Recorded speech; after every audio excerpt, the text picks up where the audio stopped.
शांत साहस की कहानी। रामपुर एक खुशहाल गांव था। गांव के लोग मेहनती थे और अपने खेतों में दिन भर काम करते थे। लेकिन गांव के पीछे घना जंगल था। उस जंगल में कई जंगली जानवर रहते थे, इसलिए लोग हमेशा सावधान रहते थे। कहा जाता था कि उस जंगल में एक शेर भी रहता है। इसी डर से सभी किसान शाम होते ही अपना काम छोड़कर घर लौट जाते थे। एक दिन रामू अपने खेत में काम कर रहा था। वो काम में इतना डूबा हुआ था कि उसे समय का पता ही नहीं चला। कब शाम हो गई उसे समझ ही नहीं आया। आसपास के खेतों में काम करने वाले लोग एक एक करके जाने लगे। तभी विजय ने रामू से कहा, रामू चलो अब घर चलते हैं, शाम हो रही है। रामू बोला, बस थोड़ा सा काम बचा है, तुम जाओ, मैं अभी आता हूँ। विजय ने डरते हुए कहा, जल्दी आना, जंगल में शेर है, उसने जयवंत की 2 बकरियां खा ली हैं, इंसान पर भी हमला कर सकता है। रामू ने कहा, हाँ बाबा, जल्दी आऊंगा। सब लोग चले गए। रामू ने थोड़ा और काम किया और फिर घर की ओर जाने लगा।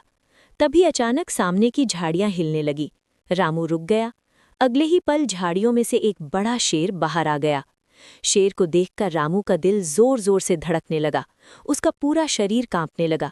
उसे समझ नहीं आ रहा था कि क्या करे, भागे या खड़ा रहे। शेर उसे घूर कर देख रहा था। तभी रामू को एक बात याद आई।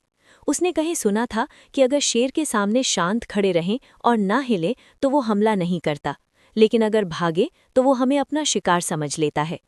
रामू ने मन ही मन सोचा, अगर मैं हिला तो ये मेरे पीछे दौड़ेगा, मुझे शांत रहना होगा। वो पूरी हिम्मत जुटाकर वहीं खड़ा रहा। शेर धीरे धीरे उसके पास आया, उसे सूंघा। रामू बहुत डरा हुआ था, लेकिन उसने खुद को हिलने नहीं दिया। कुछ पलों बाद शेर ने मुंह घुमाया और जंगल की ओर चला गया। शेर के जाने के बाद रामू ने राहत की सांस ली। उसने समझ लिया कि डर से नहीं बल्कि साहस और समझदारी से बड़ी मुसीबत टाली जा सकती है। वो जल्दी से गांव की ओर चला गया और सुरक्षित घर पहुंच गया। उस दिन के बाद रामू की कहानी पूरे गांव में फैल गई और लोग समझ गए कि समझदारी और धैर्य सबसे बड़ी ताकत होती है।